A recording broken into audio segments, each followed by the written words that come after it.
I just know that Sarah's strength is with me, and she's guiding me through, I think. That was Sarah. Haley Foxwell's heartbroken mother. Sarah's charred remains found in an empty field on Christmas Day after a frantic 3-day search. Now her alleged kidnapper, sex offender Thomas Legs, has been charged with her murder, and prosecutors say they will seek the death penalty. Phone lines lighting up. Layla, Florida, your question or thought, man. Yes, Jane, thank you so much. We love you for what you are doing for all the abused women and children in this country. Here is my issue. Are these women so desperate for a man? Oh, you're so right. To go with anybody? And what is wrong with DCF? What is their problem? How dare they place this beautiful child, forgive me, I have children, in a home? She's the aunt. She's dating the sex offender. What is going on in our country? Remember, I am from Florida. Haley Cummings, Casey Anthony.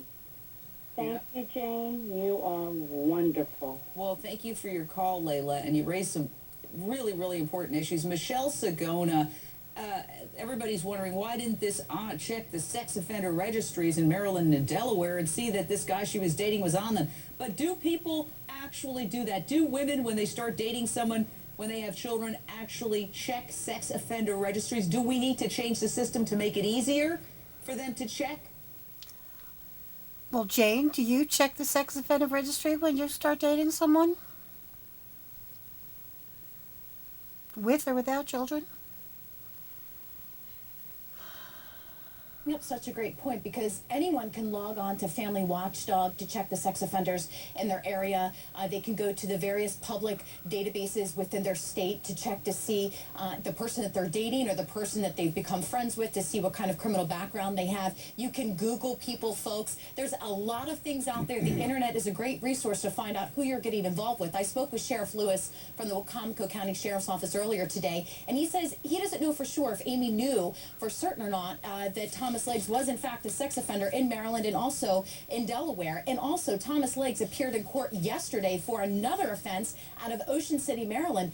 Just before, Sarah, back in September 11, 2009, allegedly he was seen standing at the edge of a woman's bed masturbating naked. And so he was arrested and taken in.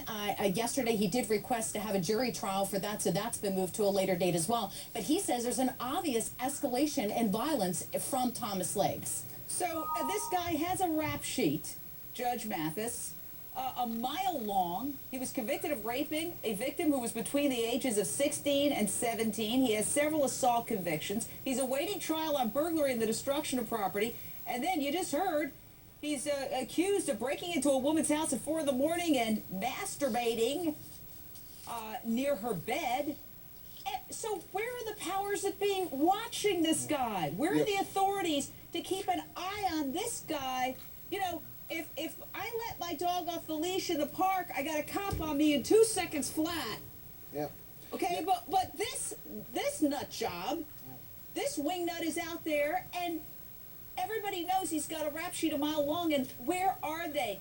Why aren't they tailing this guy? Why aren't they checking up on him? And that's what I was saying. If once they're released from prison, if they are to ever be released, then they should have to check in with probation every couple weeks for the rest of their lives. This is a sickness that must be stopped and must be monitored regularly. And thirdly, if he's had that many convictions, I think we need a 3-strikes law for child predators. We have 3-strike laws for violent criminals. They stay in jail the rest of their lives. We need that for sexual predators as well. Stacey Honowitz, you're the prosecutor. I think we've got to clear our prisons of the non-violent offenders to make room for these people, the predators. We are locking people up for nonviolent drug offenses. They're filling up the prisons. We're creating hardened criminals. Prisons are criminal factories, and yet The people that we really need to have locked up, they're not there. They're on the streets. What's going on? There's something fundamentally wrong with our criminal justice system. Well, I agree with you. You've been making this argument for a really long time that it's time to ship out the easy ones and keep the hard ones in line.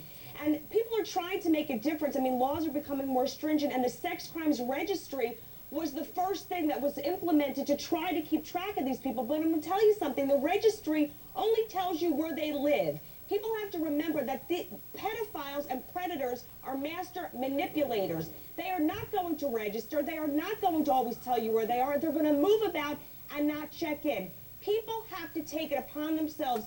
I hate to say this because I know you feel like women shouldn't be victimized anymore, but just like we see in all these cases, they have to be on top of things. They have to look into someone's background. They have to see Let if me they're say a sex something, offender. Stacey. I'm not a private investigator, okay? And every so often I have to go on and try to find background on somebody, and it's not easy.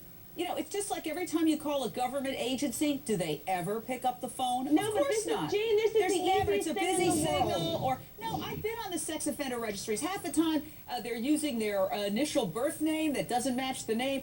I mean, it's not that easy. It's easy for you because you're a prosecutor, but it's not that easy for the average aunt out there with 6 kids running around. They've got to make all this easier. They've got to use the internet. The government needs to use the internet, make it transparent. Anybody with a criminal record, you put in their name, it should pop up. You shouldn't have to pay $85 to some service to get somebody's criminal background.